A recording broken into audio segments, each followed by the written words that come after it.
fog is threatening man's next mission to the moon, Dr. Charles Berry, Director of Medical Operations, said today all 3 Apollo 13 astronauts were exposed yesterday to German measles.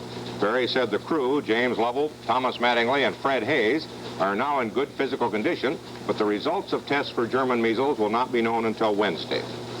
Those results could postpone the launching scheduled for Saturday, and if that happens, the next available launch date is May 9th. The case of German measles to which the astronauts were exposed was contracted by Charles Duke, a member of the backup crew. On the technical side, a fuel pressure problem has been solved, and the countdown is continuing. There is at least the possibility tonight that a case of German measles could delay the flight of Apollo 13. One of the backup astronauts has come down with the German measles, and all 3 of the prime astronauts have been exposed to it. If any of the astronauts is going to develop the disease, it'll show up on Wednesday. Apollo 13 is scheduled to be launched on Saturday. Say the 3 astronauts are in good health for their flight to the moon Saturday, but they're a little worried because yesterday they were exposed to a child who had German measles. And so they're being tested now to see if there is any chance of their having measles on the moon. Blood tests revealed that the Apollo 13 astronauts have satisfactory immunity to German measles, although a member of the backup crew does have the disease. The results are not final and more tests will be taken, but as of now, all plans are on for Saturday's scheduled blast-off for the moon. The countdown for Apollo 13 continued today, but it's not altogether certain it will go off as scheduled on Saturday. The astronauts have been exposed to German measles. Lovell has been declared immune, but Mattingly and Haise have developed antibodies in their blood, and it won't be known until Thursday whether this means they are immune or have contracted the disease. Apollo 13 is go for launch this Saturday, despite the fact that all 3 of the astronauts were recently exposed to German measles. NASA physicians obviously believe there is no danger that the astronauts will develop the disease during their flight. Apollo 13 is scheduled to leave for the moon on Saturday, but there are complications and there may be a delay because one of the astronauts may be about to have German measles. All 3 were exposed to it last week, and it's highly infectious. 2 were found by the doctors to be immune. The 3rd, command module pilot Thomas Mattingly, is not immune. And so the doctors figure that with an incubation period of about 15 days, he would develop the measles just about when he was circling the moon alone. There is, therefore, a possibility of delay or of replacing Mattingly with another astronaut from the backup crew. But he is not as intensively trained for this flight with this crew. It's a mild disease, beginning with a rash, soreness in the nose and the eyes, swelling of the lymph glands in the neck, the head, and a fever. It's over in a few days, but for Mattingly, those would be the wrong few days.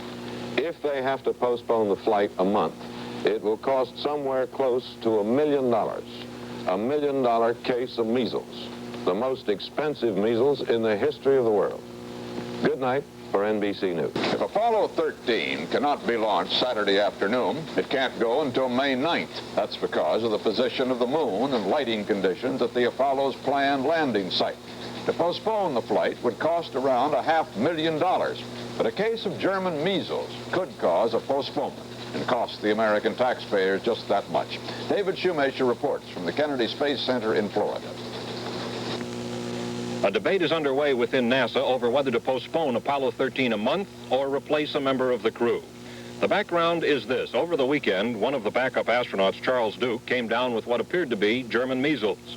Blood tests indicate 2 members of the prime crew, Lovell and Haise, have adequate immunity. But Ken Mattingly seems to have no resistance to the disease at all. The only way doctors could guarantee that he will not get sick during the flight would be if he got sick before and recovered. For the past 2 days, everyone has been watching Mattingly closely, hoping he would get sick, but so far he's refused to cooperate. Meanwhile, tonight, doctors are even reassessing the possibility that Duke did not have German measles at all, but some less serious infection.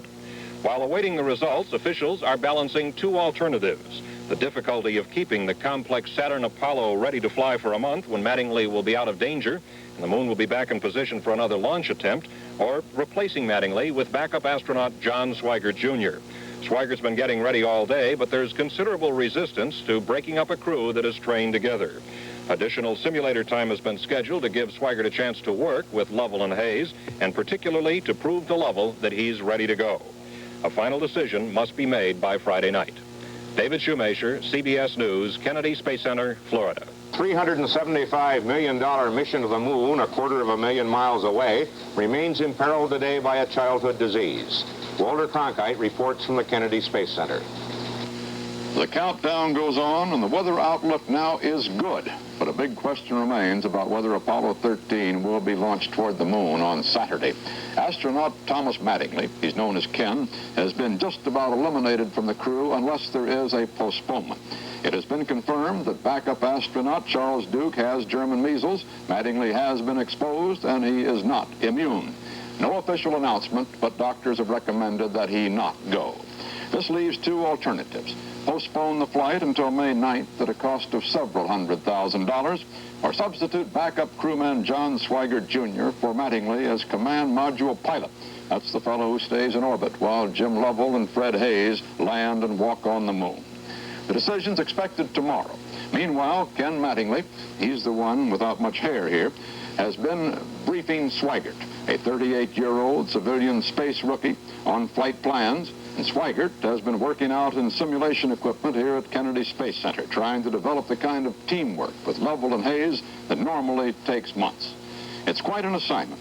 And here with me now to talk about what's involved is former astronaut and now a veteran of our CBS News team for these launches, Wally Schirra. Wally, how big a problem is it to put a man in at the last minute, 2 days before a flight like this, who hadn't been training with the prime crew? I don't think it is a problem now, Walter. We had all sorts of agonies in the older days. You recall we said we couldn't break up the team, we couldn't put a new man in at the last minute, and we meant it. We had launch schedules that were every 2 months. Now we have a case where we have 6 months. Swigert's been working for one long time. He worked with me in the support crew role with Apollo 7, which was way back in '68. The other thing is that the command module pilot is really a loner. He has the task of minding the store while the other two are off, doing very close teamwork with the landing on the moon. So this, too, relieves the constraint of changing that particular man at the last minute. I frankly wouldn't want to change Haise at the last minute in contrast. Well, now, Lovell's worked with Mattingly quite intimately here for a year. Isn't he likely to feel, oh, heck, let's wait a month and let Mattingly get the flight, too? Walter, that has to develop, but I think back of that, this is the tremendous task the commander of the mission has, is to reflect those personal feelings against the exigencies of finance, the economics, the tremendous cost to delay this mission another month. That's not a cheap thing to do. A lot of people are brought on at the last minute to do these various tasks. A lot of people are brought down from Houston in this sense, from all over the country. The teams are deployed all over the world now for this particular maneuver. So we're aware of all of these things. Most of us have been all over the world on the surface looking at these tracking stations. They're all prepared to go, and the typical statement is the range is go, how about the crew? So, thank you, Wally. And Harry Reasoner, that's the way it is at the Cape today. The flight of Apollo 13 is a giant question mark tonight. Doctors confirmed beyond doubt today that astronaut Thomas K. Mattingly has been exposed to the German measles. Because his resistance to the disease is extremely low, the doctors recommended that he not make the flight. The space agency will almost certainly go along with that recommendation. John Swigert is the backup pilot, and whether the flight goes on Saturday hinges on his ability to be ready in time. More on the story from ABC's science editor Jules Bergman at Cape Kennedy. It's almost a soap opera script with a life and death plot. Can a backup pilot, Jack Swigert, who hasn't had all the final training, fly on the most complex lunar mission we've yet attempted and do everything just right? Can Swigert substitute for Ken Mattingly, who's worked for 2 years with Jim Lovell and Fred Haise, 3 men who are now so close they understand each other's every gesture and eye motion with no words needed? Swigert, on the right, held long talks today with Mattingly and other key flight personnel, and then flew many simulator missions with Lovell and Haise. Swigert was tested in every step. Beyond this pilot's proficiency rating quiz, the real issue is this: can Swigert get up to speed in 48 hours on many critical items the backup crew doesn't know? Jim Lovell wants to wait to scrub the flight for a month so Mattingly can get over the measles he may get and fly. There are 3 launch days in May, but only one this Saturday in April. Chief astronaut Deke Slayton, who came up with the idea of putting Swigert in, is the man in the fire. He's responsible for isolating crews before a flight. Had the astronauts been isolated for 21 days, as the medics wanted, the measles threat would never have developed. Today, Dr. Tom Paine, the space agency chief, told me NASA will get new isolation rules, either isolating the crews and everybody who works with them in the weeks before a flight or finding new medical ways of protection. Paine will make the final decision on the launch tomorrow after talking to Spacecraft Commander Lovell and other officials. It's 50-50. This is Jules Bergman, ABC News at Cape Kennedy. We're looking down on Apollo 13 from the top of the launch tower. And as of now, that big bird is all set to take off for the moon on schedule at 2:13 p.m. Eastern Time tomorrow. That was firmed up this afternoon when top space officials decided to substitute backup astronaut John Swigert as command module pilot for Ken Mattingly, who's been exposed to German measles. The decision came after Swigert had gone through a battery of last-minute tests to determine how well he could team up with the other two crewmen, Jim Lovell and Fred Haise. That decision involved a good deal of agonizing, and at a news conference, NASA Administrator Thomas Paine talked about how it was reached.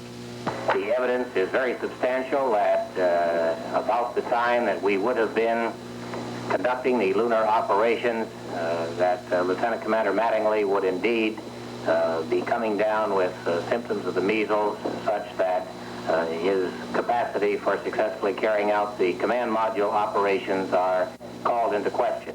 I went to discuss the question with Jim Lovell, Fred Haise, first in a private meeting with Jim for about a half an hour, discussing all the aspects of the mission and his feelings about it. And then Fred Haise joined us, and we continued the discussion for perhaps another 10 minutes. I can report to you that the recommendation of everyone to whom I talked, both in the meeting and in the subsequent meeting with the two astronauts, was a unanimous recommendation that Apollo 13 be launched tomorrow morning. Weather prediction, not as good as yesterday, but better than this morning. We have a front that is fairly stationary, approximately 100 miles to the north. We do not expect it to move in. We do not expect squalls, but we could have some middle layer clouds and some precipitation tomorrow. However, we feel, based on a prediction, that the weather conditions will meet our mission rules. Incidentally, if there should be a postponement tomorrow, the new launch date would be May 9th. The space officials say that Mattingly would be put back on the crew. Mattingly, of course, is disappointed and depressed, but they say he's taking it philosophically, and there's talk tonight that he will be given assignment on a future space moon mission. This mission itself, temporarily overshadowed by the excitement over the crew in a case of German measles, now comes front and center itself. Unlike its two predecessors, which touched down on fairly even terrain, Apollo 13 is going into very rugged lunar highland areas. It's going to rest there for 33 hours, during which time Lovell and Haise will take 2 long moonwalks, conducting scientific experiments, setting up a scientific space station, and hopefully sending back the first color television pictures from the moon's surface. Swigert will be circling overhead in the command ship. CBS News coverage of tomorrow's launch begins at 12:30 p.m. Eastern Time. This is Walter Cronkite, Kennedy Space Center, Florida. The space agency said today that Apollo 13 will be launched tomorrow on schedule unless the weather turns bad. It decided to drop astronaut Thomas Mattingly from the mission because he had been exposed to German measles and is likely to catch the disease. And it substituted for him John Swigert, a rookie who has been practicing intensively for the last day and a half to meet such a contingency. The announcement was made at Cape Kennedy. I can report to you that the recommendation of everyone to whom I talked, both in the meeting and in the subsequent meeting with the two astronauts, was a unanimous recommendation that Apollo 13 be launched tomorrow morning. The decision may have been unanimous, but there is no question about the attitude of the spacecraft commander, James Lovell. He argued today that Mattingly, with German measles, would still be preferable as a crew member. Lovell's argument was made without prejudice to the new man, John Swigert, a member of the backup crew. For the past 2 days, Swigert has been practicing spaceship operations. Operations where 3 men must work as one in a very intense run-through. He has performed well against an extremely tough deadline. Nobody pretends that Swigert has had as much practice as the man he replaces. And to make the trip easier for him, they have dropped some of the photographic tasks assigned to his job, tasks which previously had been assigned as quite significant. In the meantime, the weather here is good, and the forecast for tomorrow's launch is for clouds, possibly some rain, but they do not expect the squally weather which could delay the launch. And the preparations go on. The new crew of astronauts will be here tomorrow morning, scheduled to lift off just after 2 in the afternoon Eastern Time. The decision to go ahead with the mission seems to represent NASA management more than it does the astronauts themselves. And there is no question that the pressures on James Lovell and Fred Haise have increased, not to mention the pressures on the new man, John Swigert. But these pilots are superbly trained men, taught to work well together. And if the weather holds, they lift off from here tomorrow on Apollo 13. Apollo 13 is scheduled to be launched at 2:13 p.m. Eastern Time. NBC News begins live television coverage of the event at 12:30 p.m. Eastern Time. Space Agency decided today that backup astronaut Jack Swigert has done his homework and done it well enough to permit Apollo 13 to be launched on schedule tomorrow. Swigert will take the place of Thomas Mattingly, who proved to have not enough resistance to German measles, to which he had been exposed. NASA Administrator Thomas Paine flew to Cape Kennedy to announce the go decision. I can report to you that the recommendation of everyone to whom I talked, both in the meeting and in the subsequent meeting with the 2 astronauts, was a unanimous recommendation that Apollo 13 be launched tomorrow morning. Considering the matter and pondering all that had gone on at the meetings, it was my final decision that we will launch Apollo 13 tomorrow morning, weather and other conditions permitting. Apollo 13, a new and dangerous voyage to one of the oldest areas of the moon and the riskiest lunar landing yet attempted, lies ahead for Jim Lovell and Fred Haise. From the moon, learning is the motto the 3 astronauts have picked for their 10-day mission. Jim Lovell, 42, Navy captain on his 4th space trip, the man with more hours in space than anybody else. And 2 rookies, Fred Haise, 36, civilian NASA test pilot who'll moonwalk with Lovell. And backup command pilot Jack Swigert, 38. They'll attempt to land in Frau Maro, a rough, hilly highland area similar to the foothills of the Rockies. It's littered by debris from a mammoth meteorite impact, offering chunks of the moon 5 billion years old. Lovell and Haise will do 2 moonwalks, lasting up to 5 hours each, emplacing a scientific station. A color TV camera will show us live much of what they do. To solve the mystery of whether the moon is dead or has a hot core, as the Earth does, Haise will drill 2 10-foot deep holes with a battery-powered electric drill and slip a series of heat-measuring devices in the holes to tell scientists the precise temperature differences below the surface. On their second moonwalk, they'll hike 2 miles to a high-rimmed crater to get pictures and samples of how it got there and what has happened to it. And if it all seems routine, if it seems to lack the wild suspense and drama of Apollo 11, perhaps there's a lesson for all of us in men who are willing to press on, facing new dangers for new learning, even if they weren't there first. This is Jules Bergman, ABC News, at Pad 39, Cape Kennedy. Jules Bergman and I will bring you coverage of the Apollo 13 launch tomorrow, beginning at 1:30 p.m. Eastern Time.